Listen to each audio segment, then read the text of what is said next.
Raising the Bets is brought to you by the Star Quest Production Network and is made possible by our many generous patrons. If you'd like to support the podcast, please visit sqpn.com/give.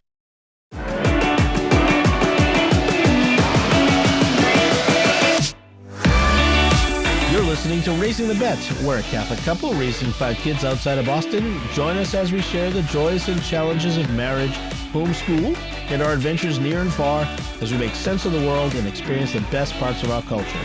I'm Don Bettinelli. And I'm Melanie Bettinelli. Did you forget there for a sec? Yes.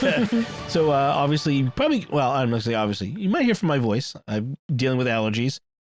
Or a cold. I think it's allergies. I think it's a cold. Tree pollen is high right now. It's the fall, it's the spring. I have allergies. I have allergies and I'm not experiencing any of this. So yeah, I know. So just because you're not experiencing it means that it can't be allergies for me. Right. It can't be. Sure.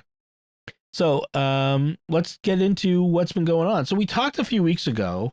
We were on I was on a camping trip, a scout camping trip with the boys.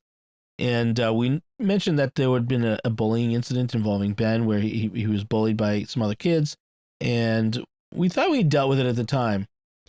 And then we found out the other day that the parents of this other boy wanted to have a meeting because from their point of view, the story that they heard was that our boys, both Ben and Anthony, bullied their son. So that caused no small amount of anxiety on my part, because I was there. I didn't see the events themselves, but I saw the aftermath. And, from what I saw, and knowing our sons, no.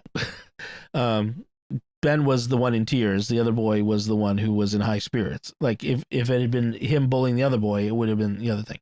In any case, I don't want to get into all the he said. So we had a meeting with the scout leaders tonight. And how do you think it went? And the other boys' parents. And the other boys' parents. How did you feel going into this, and how did you feel it went? Lots of trepidation going in. I think by the and the meeting was very tense to start with. Yeah. Everybody was on the defensive. I think we worked it out pretty well. I think ended with everybody understanding a little bit better where everyone was coming from and seeing the incident not so much as bullying as a lot of misunderstandings and some issues with the supervision from the adults. Right.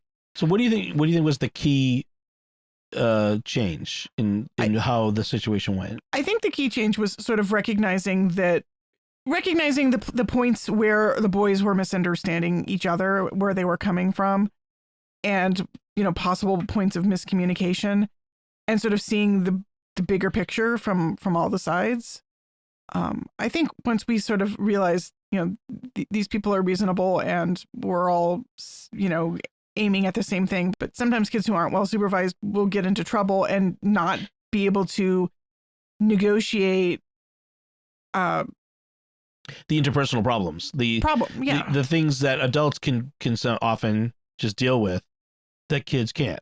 Right. Kids make errors of judgment, and one thing leads to another, and without adults to supervise, to step in, things can get right, including misperception of extreme shyness as aloofness or disdain and that sort of thing. Right.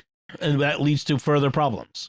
And there was some serious allegations, including physical stuff and that sort of thing. But I think we all kind of came to a conclusion that it wasn't as bad as some of the boys must have described it to the other leaders or to parents and that sort of thing. Right. I think sometimes boys can be dramatize things a little bit, and but ultimately with no adult witnesses, there was really sort of a he said, and everyone was probably being a little bit overly dramatic. I mean, I have to admit, going to this meeting, I was very tense. I was anxious about it because I spent a lot of time. I put a lot of time into scouting for our whole family, and it seemed to me that if we couldn't come to a resolution on this, the boys at least wouldn't be going back to that troop, and maybe even we'd have to because the boys troop and the girls troop are so intertwined, it might even affect the girls' involvement in their troop. So I was concerned about that. I didn't want them to not be able to do scouting, but I also want them to be safe and to have a good time. So I feel like those fears and anxieties were allayed at the moment.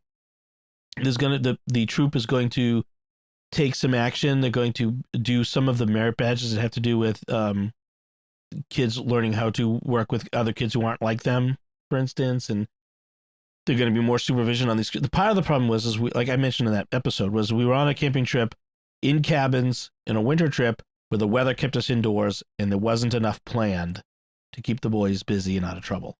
Yeah. And that's on the leaders. And we know what happens when kids don't have enough to do. Enough to do. They find trouble. So I feel like I felt like the leaders were a little bit taken aback at finding that there was that they had some criticism coming their way too. Yeah. Yeah. This wasn't just a disagreement among boys. It was also we really need to step up and work better and try harder. Right. So I think the resolution so far is satisfactory. We'll see how it's implemented. The different conclusions. My gut is Ben is not going to want to do scouts for a little bit, which is fine. We'll work him back up to it to going again, and then we'll see where we go from there. But I hope this is behind us, and everyone can be friends again, which they were before. You know how kids are, and with kids, it's sometimes this stuff blows over, and a lot faster than the adults think it's going right. to. They'll be arm in arm within a month, and the adults will be like, "Wait, I thought you guys were enemies." No, we're fine. And never mind a month. Sometimes Anthony can't remember. He was mad at somebody for after an hour later. Right. Like, you were just really mad at him. I was. Like, dude, you were gonna go to war with him. I was. No, I wasn't. 11-year-old boys, short-term memory. Anyway, so that fun bit of business out of it was drama. Yeah, drama. I mean, as usual, it took up a whole lot of my time, my mind, my peace over the weekend, because we found out about this meeting on Friday, and the meeting is Sunday night. So I spent a lot of the weekend thinking about it and playing out scenarios in my head, which is not, I know it's not healthy and I shouldn't do it. I just can't help it. I mean, at Mass this morning, the whole time I'm tense about it. And it turns out that the homily was perfect for it. We'll get to that in due course. But the homily, which I think was the Holy Spirit, because I don't think Father Matt was supposed to do the Mass today. We'll talk about that later. Maybe. Yeah. So another thing that happened this week, we went on a date on Friday. Sort of. Yeah. We went out, just the two of us. Yes. I did not. I needed to go back to the optometrist to get my glasses prescription filled, because it turned out that you have a complex prescription now. I now have a complex prescription that I can't get online. Yeah. From an online vendor. Yay, getting old. Love it. I don't know. I don't like picking out glasses. I find it fraught and frustrating. And while I would have preferred my sister go with me, unfortunately she's in Texas, so poor Dom got drafted into watching me try on frames. I was fine. I didn't feel like I was all that much help. How do these look? Fine. How do these look? Fine. Are these better than the other ones? I don't know. Do you like them better? Yeah, I wasn't all that much help. I needed some emotional support, so yeah. I'm happy to be there to be the emotional support when you do the social anxiety cuddle bear or whatever. Uh-huh. But so then from there we decided to stop at there was a Portuguese market nearby. Right. A Brazilian market, I should say. They speak Portuguese in Brazil. But I wanted to pick up some meat to grill for the weekend, and I'd been thinking about this one particular Brazilian cut. And we'll talk about that in a few minutes too. So I said, "Oh, that looks like they might be a butcher. So let's stop over there." They weren't really a butcher, but more of a general market, but a Brazilian general market, which is a lot of fun. I got some really good sweetbread. It had like it's sort of a cheesy filling. It was so like good. A sweet cheesy filling. Yeah. Yeah. And then those and then my favorite little Portuguese the little round balls of dough. Yeah, they're little like cheese bread is what they Yeah. call it. Yeah. They're like little round golf ball size balls of dough. The cheese is mixed in with the batter. It's not like an arancini where it's like a ball with a thing in the middle. It's more mixed throughout it. Yeah. Anyway, they're so good. They're so cheesy and gooey, and I love them. They're really good. My mom used to bring us like box mix that you could just like add water, I think, and oil and just maybe cool. water. And anyway, so good. My friend Carla used to bring them. She's Brazilian, and she used to bring them to work and share them once in a while. Really good, homemade. But and then it was kind of fun, and the girl to check out was like something in Portuguese, Brazilian Portuguese, and I'm like, I don't speak Portuguese. And she's like, oh, is that all? Oh yes, that's all. Thank you. It's just kind of funny. I love going into shops of places like unfamiliar cuisines, or even cuisines that I'm somewhat familiar with, but just going in and seeing the different ingredients and the different stuff and stuff in different languages. I don't know what that is on the label. I mean, you could Google it and find out, but it's fun to just see the different things that you can and think of the possibilities of stuff you can cook. So that was a lot of fun. So let's talk a little bit about stuff we've been cooking. In fact, on Saturday, we had my parents came over. I went and picked them up and brought them over to our house for the day. That was nice. And we did a lot of house, little things around the house, getting the house back to normal, hanging pictures and a lot of that stuff. So that was nice. We got all the pictures up in our room. Not quite all, but most. We got a lot of pictures up in our room. And we got the kids to clean out the car, clean and vacuum the cars. Yeah. Well, they cleaned the van and part of the car. I did the rest of the car. And then they left the lights on in the van and killed the battery. But that's fine. Yeah, well, I jumped it this morning. We were going to go to mass and the van was dead. So we had to, switch plans. But yeah, that was nice that we got them out there doing that. I owe them money. I'm getting a reputation as a Welsher. I promise them money and I don't pay them. I don't have small bills. I need to get some fives. I'm pretty sure one of the kids has enough money in their wallet or piggy bank to break a 20. Yeah. I mean, Lucy was like, oh, I have over $100. Yeah, Lucy's rolling in cash. I'm like, you got more money in your bank than I got in my wallet. She does. Yeah.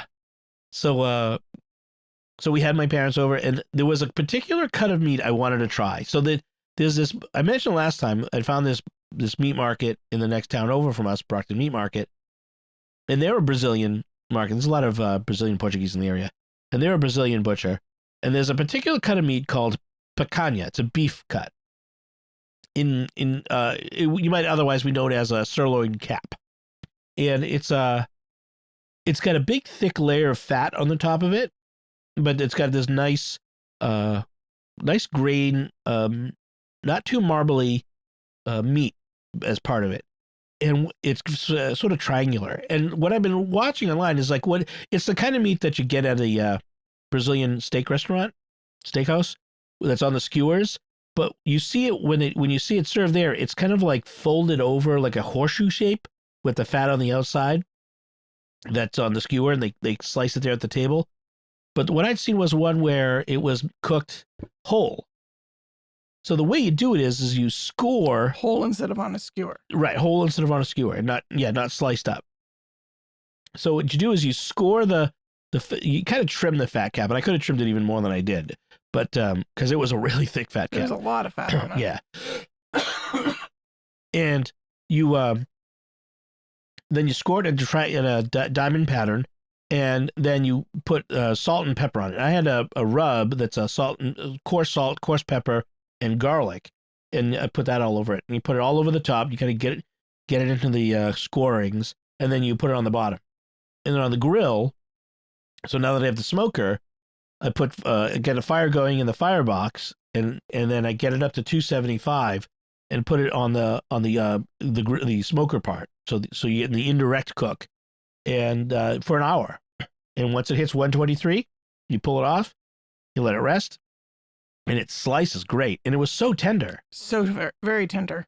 It was so good. Everyone was raving about it, and it was so juicy and tender, and Your dad had multiple helpings. Yeah, my 3 helpings. dad's like 89, so he doesn't eat much. He usually eats like a bird. Right. This was like I'll take a little more. I'll take another little piece. I'll take another little bit. Yeah, he really liked it a lot. Yeah. So it was a great cut, and I would totally do this again. I might trim the fat a little more than I did. But I also was able to do the eggplant, like our usual eggplant, where I slice it in half, score it, put it like a quarter cup of oil right onto the eggplant flesh itself, grill it on over the direct heat for 5 minutes, and then flip it over in the indirect heat for another half hour after I put another quarter cup of oil with garlic in it, and then when it's done, I scrape the insides out, mix it with a little of a mint syrup that we have, some garlic pepper sauce. That's the chili garlic. Chili garlic, thank you.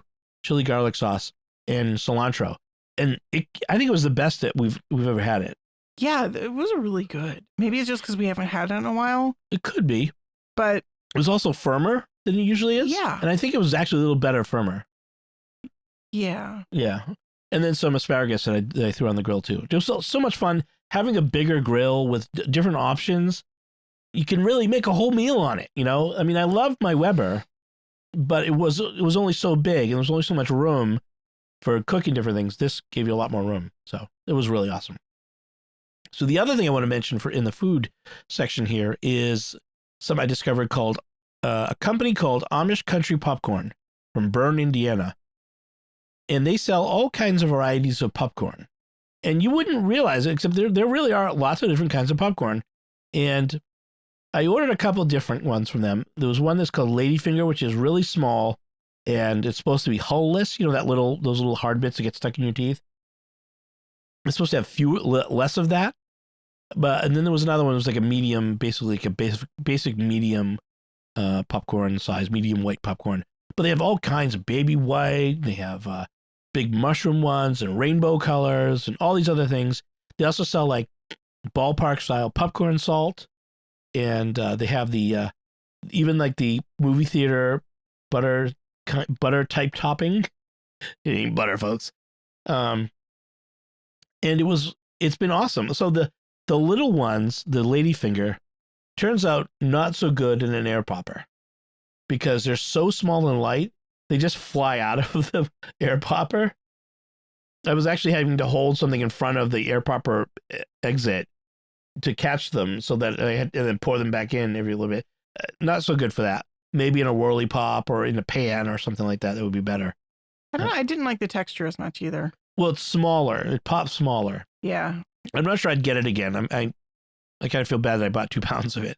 But the medium white popcorn that we've been using has been really good. And I want to try some of the other varieties as well. Yeah, it's been good. And they sell 25-pound bags of kernels of popcorn kernels. That's a lot of popcorn. A lot of popcorn. I mean, I get it's if you like have a movie theater or something. It's got to be something like that. If you have like one of those carts with the hot popper thingy, it's got to be. Anyway, yeah, it's good, and I really like the ballpark style popcorn salt on it. It's got a really good flavor to it. I really like that. So, AmishCountryPopcorn.com. They're located in Bern, Indiana. How'd you find them? It was mentioned on Mac Break Weekly. It's a Mac podcast. They go off on their tangents, as you can tell. And one of the guys was talking about he has a particular popcorn passion, and he has a particular way of doing it, and he uses like truffle salt, and only buys his popcorn from these guys, and it's all this other stuff. So it was kind of funny. So yeah, it was good. So that's what we've been eating. So let's talk about stuff we've been watching. I watched for an episode of Secrets of Movies and TV Shows. I watched Apollo 13 again, which was awesome. Never seen it. You've never seen it? Oh, it's so awesome. The funny thing is, so the events of Apollo 13, which was the Apollo mission that had the accident on the way to the moon, and then they had to come back without landing, and they had to figure out how to make it back on less power than they should have had, and damage and all this other stuff. Right. So that happened in 1970. The movie came out in 1995, so 25 years later. It's been 27 years since the movie. So it's been longer since the movie than the movie was from the events. And when I told the panel that, they were all like, oh no, why did you have to tell us that? I feel so old now. It was funny.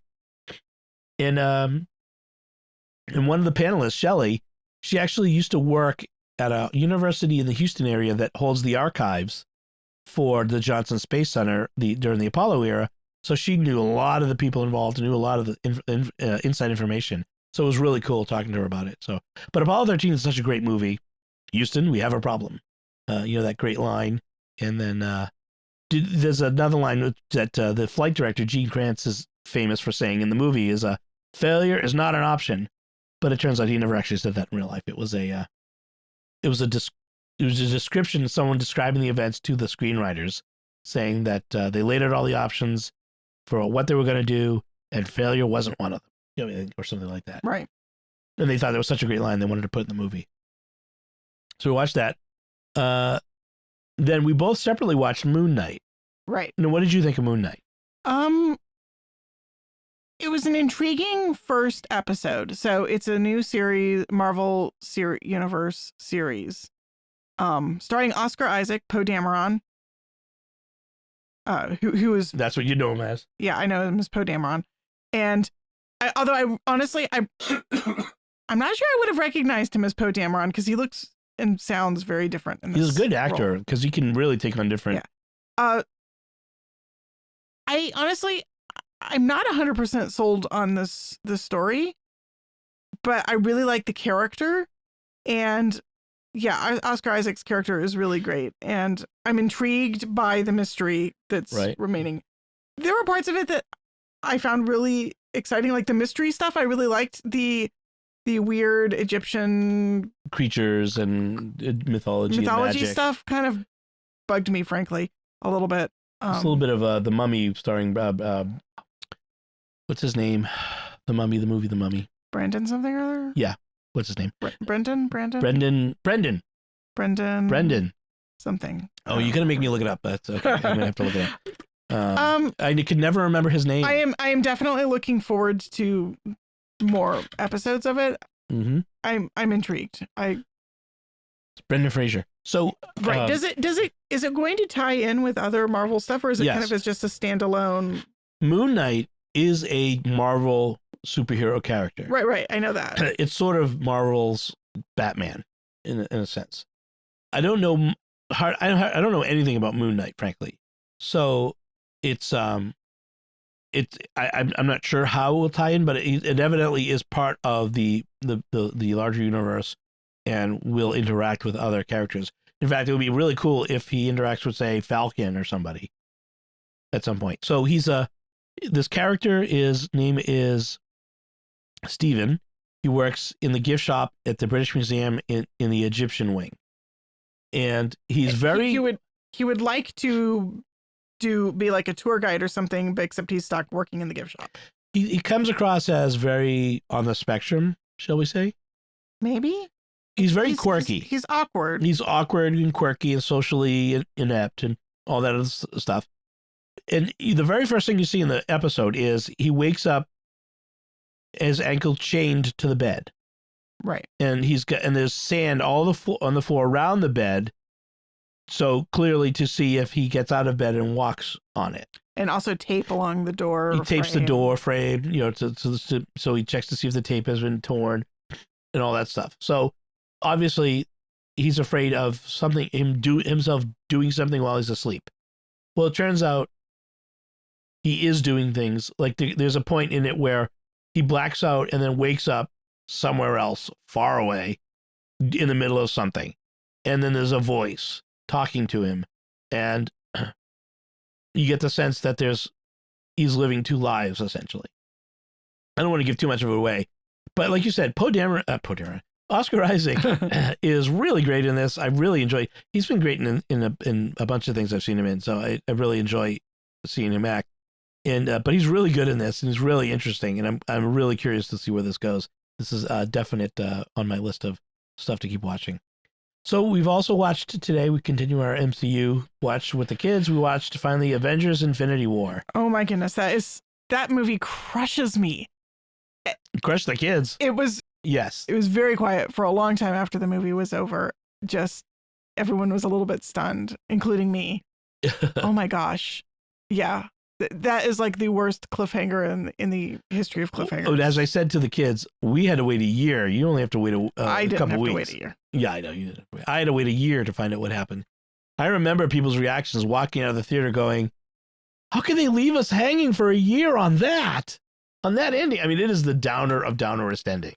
Oh, I mean, everyone you love is dead.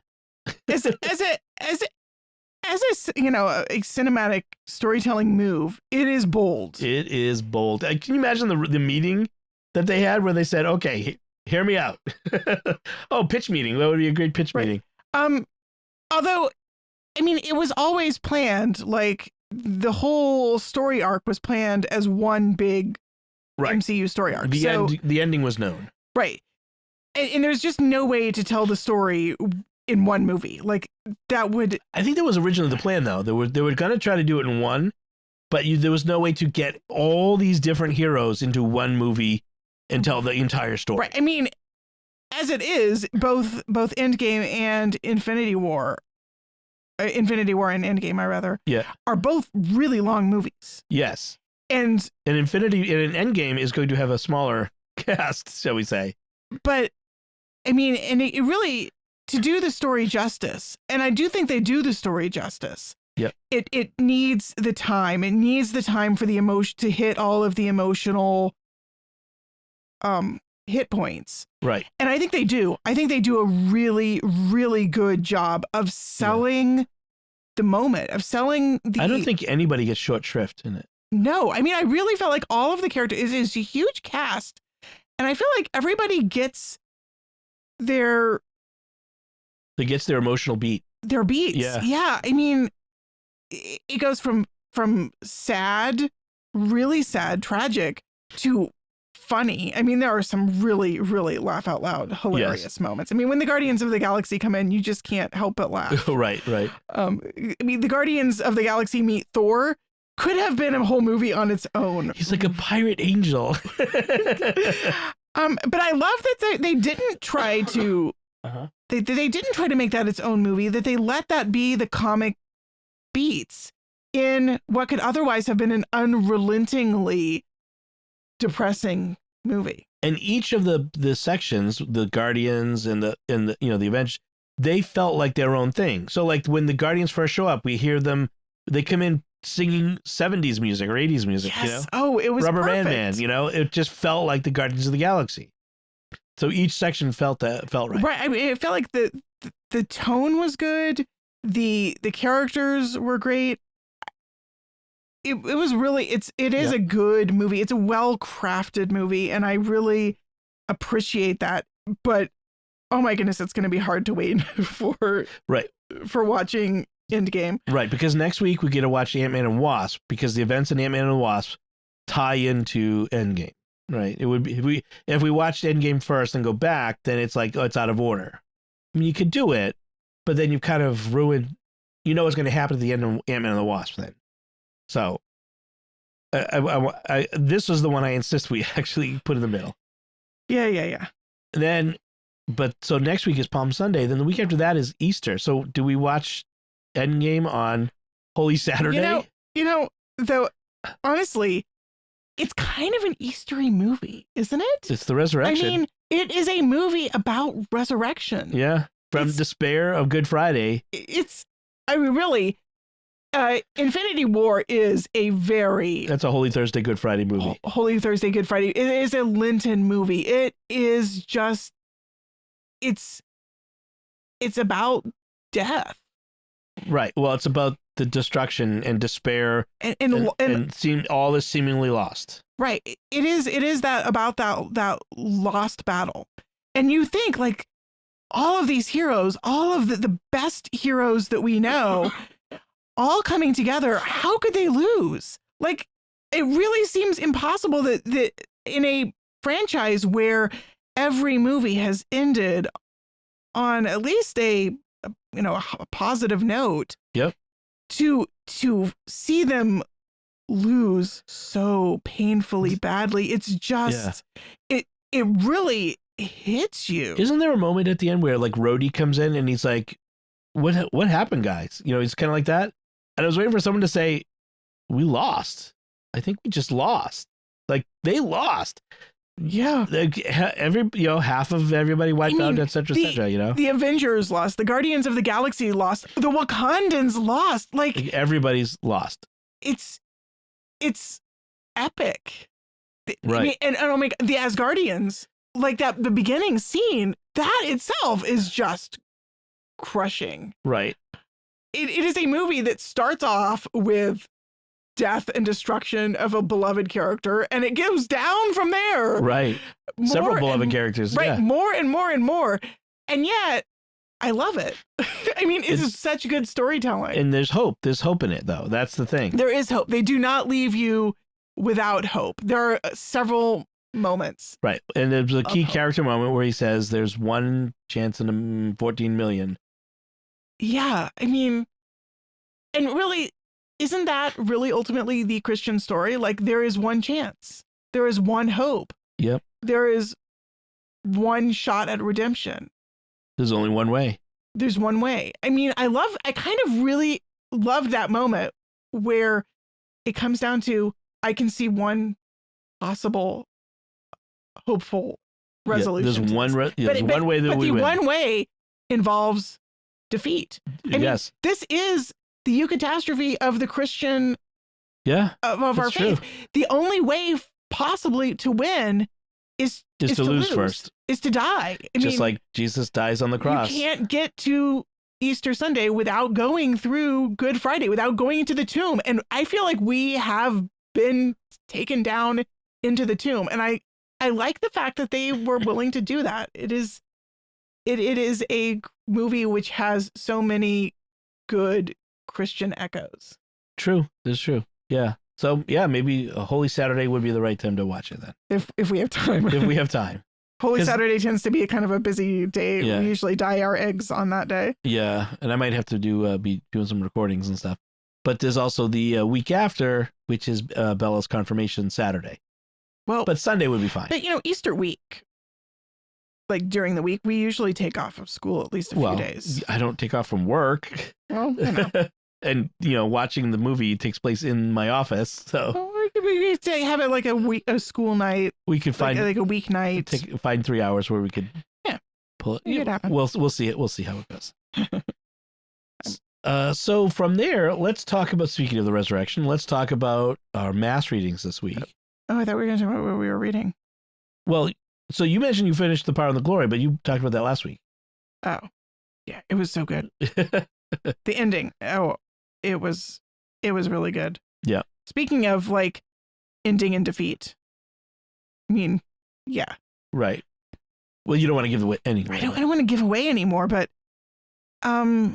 it was powerful and it was a really good Lenten read, and I'm kind of looking forward to reading it again some point. It's one of those books that I feel like kind of needs to be dwelt on. Okay. And you started a new book by him? I realized I had another Graham Greene novel sitting on my shelf, so I picked it up. It's called The Human Factor, and it's actually a Cold War era spy novel, except it's a spy novel that deliberately repudiates the whole James Bond thing. It's not violent. It's not sexy like James Bond. In fact, there's a great moment where there's a bunch of guys drinking in a bar and they're kind of mocking Ian Fleming. Oh, funny. And his whole James Bond thing. Like the guys who actually work in MI6 who, this is immediately post World War II. And so there's a lot of guys who are veterans, and they know what this is really, what spycraft is really like, and it's not James Bond. Right. And which doesn't mean that nobody ever dies, but it's not the glamorous. Yeah. And I like that. It's a ordinary, the main character is an ordinary guy. He's got a wife and a kid and he lives in the suburbs. And he's kind of an everyman, and I like that. I liked that it's But it takes a turn. Yeah. Oh yeah, of course it does. Of course. Otherwise it wouldn't be an interesting story. So cool. Yeah. All right. I'm still working my way through my novel Sierra 6, so there's nothing to report there. It's good. Still good. Always good. The Grey Man. All right, so now let's move on to. Okay. Oh, you're doing the poetry thing. Do you want to talk a little bit about your poetry prompt thing for Poetry Month? Oh yeah. So evidently, this April is National Poetry Month. And there's a lot of different poetry events, but one blogger I've don't really follow, actually, I just stumbled upon it, is doing a write a poem a day with like prompts, and I decided to try to play along, so I'm trying my hand at writing a poem a day. Some of the prompts are easier than others, so we'll see, but it's kind of fun to have other people to write with and to talk about with. It's certainly less ambitious than, National Novel Writing Month, which is not my speed. Right. So we'll see. Cool. I might try to post some of them on my blog, but I kind of have to get out of my not posting on the blog slump. Okay. We'll see. All right, now we're going to talk about the rest. Okay. So I alluded to the fact that we almost didn't have. I felt like Father Matt wasn't scheduled for this mass. Yeah, he was just running really late. Yeah, because it was like 5 or 6 minutes after the start time, and the organist stood up and said, "Hold on, just a minute, please be patient. There is a priest coming. Father will be here in a few minutes." Yeah, so I don't know if like another priest dropped the ball or Father Matt forgot or was running late or whatever. Yeah. So came in without an opening hymn, which was interesting. So the readings this week were about the woman caught in adultery. That's the gospel. And Father Matt started with talking about G.K. Chesterton. Yes, he which did. is always a good sign. Gotta love Chesterton. If you have a homily start with a Chesterton, it's going to be good. He talked about Chesterton as a convert, and he said when asked why he converted, he says it was because he wanted to have his sins forgiven. That's where your sins can be forgiven. Right. And he said, this was the focus of the homily was forgiveness of sins, go to confession, really. Right. About going to confession being not just to have your sins removed, but also to strengthen you for the next encounter. But he made this great point about St. John Vianney, saying that when we go to confession, it's not just like that God just says, okay, well, we're not going to talk about that anymore. It's that our sins literally cease to exist. God removes them as if he's editing a film. Like they are gone. Like they're not even in his mind anymore. And if it's not in the mind of God, it doesn't exist. That God has knowledge. He doesn't have memory because God exists outside of time, which I thought was interesting. So like once our sins are wiped away, that's it. God has forgotten them. He doesn't hold them against us. We might remember them, but he doesn't. And that's just so beautiful. I mean, like we hold on to them more than God does. We feel the weight of them even after we've confessed them. But that's our own human limitation. It's not really how God interacts with us. Right. So, yeah, we can have confidence that God is with us. And so when we go back and we think, okay, I'm confessing the same sin over and over again. Father Matt made this really great point, and he's like, it's not the same sin. Because we're not the same people. We're not the same person. Like we feel like we're stuck in a rut and we're doing the same thing over and over again, but that's not how God actually sees us. We might feel like we're stuck, but we're actually making progress, even when we don't feel like we're making progress. Just going to confession is progress. Like that is a positive motion forward. And we're kind of moving in baby steps. But like I tell the kids, like sometimes it takes a long time for you to learn something. Like learning how to overcome our tendencies is a process. We have to be patient with ourselves because God is so infinitely patient with us. And so we have to kind of have that same sort of like when your kid's learning how to speak and you repeat the same word over and over again so that they can get it, like that's kind of how God is with us. Like he wants us to succeed. And stop beating yourself up because you haven't succeeded yet. Right. Right. Some things take a long time. Some kids take years to master the R sound. Yeah. And if we can be patient with our kid saying wabbit, we can be patient with ourselves for the things that we are still learning how for being to. wascally. Right.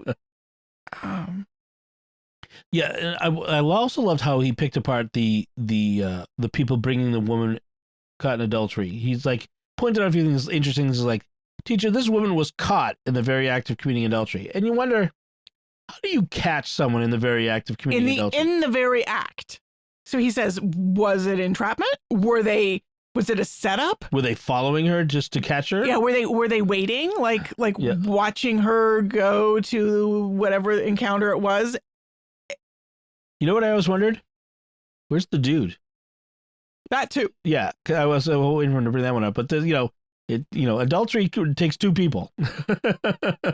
Right. So why is she to blame? Why is she the only one? And Father Matt says this scapegoat mentality, the finding somebody else to blame, the it's not me, right, is such a human universal failing. It's what's behind racism and misogyny. This tendency to try to push all of our bad onto the bad in our country is because people. of them. These people who are believe differently, look differently, act differently. They're why things are bad. It's never right. That the other quote from Chesterton was when someone asked him what's wrong with the Catholic Church, he says, "I am." Although I think actually he said, "What's wrong with the world?" Yeah, it's probably. Yeah. What's wrong with the world? I am. In other words, the first place I need to look is inside me.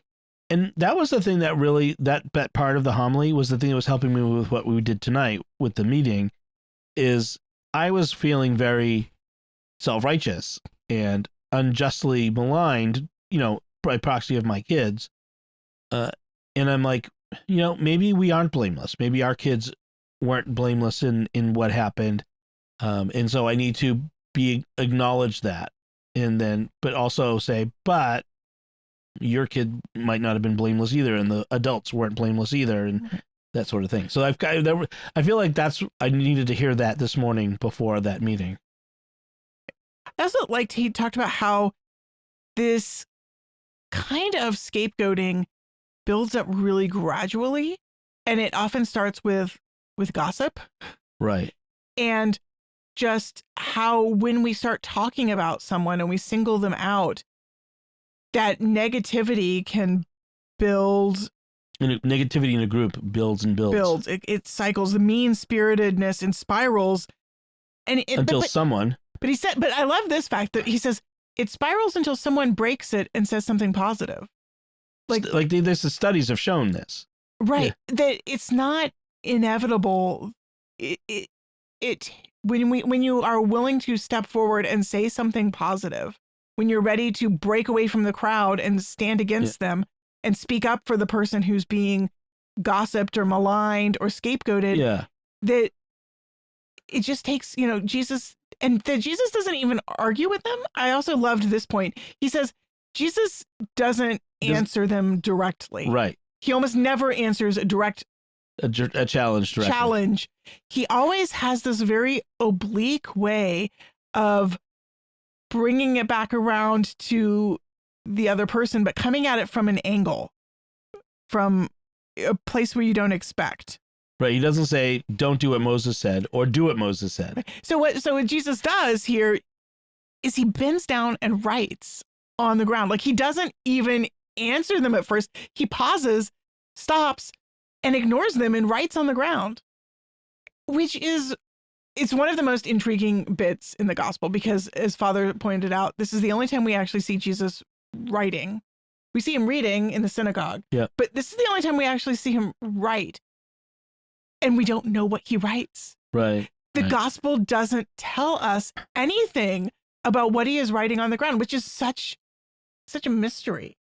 Right. And so he said that the church fathers speculated that what he was writing were the lists of the sins of the people ready to throw the stones. So that when he says, let those of you who are without sin cast the first stone, they're confronting them. And they're looking down, seeing, oh yeah, he's listing my sins. Right.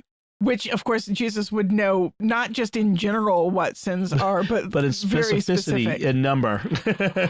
Which you wonder how specific, if it is a list of their sins, how specific did Jesus get? Because Father kind of rattled off a list of sort of generic. The 7 deadly sins, basically. Right. But was Jesus just writing down the generics, or was he writing down? Yeah, Ahmed did this last week with so-and-so.